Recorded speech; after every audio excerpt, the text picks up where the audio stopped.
ఒక ఖైదీకి మరణశిక్ష పడుతుంది. కానీ రాజుగారు శిక్ష వేసే ముందు నీకు ఉరి శిక్ష ఏమంటావా లేక ఎదురుగా ఉన్న ఆ రహస్య గదిలోకి వెళ్తావా అని అడుగుతారు ఖైదీని. కానీ రాజ్యంలో ఎవరికీ తెలియదు ఆ రహస్య గది వెనకాల ఏముందో.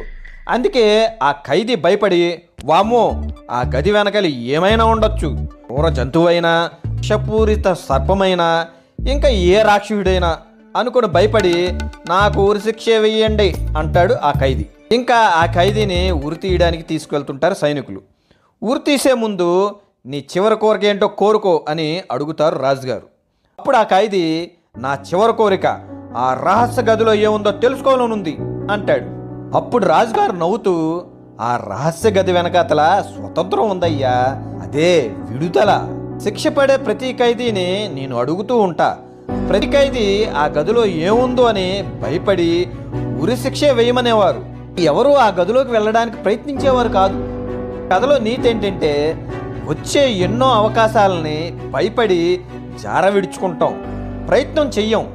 ఎదుగుదలకి ఒక పెద్ద అడ్డుగోడ.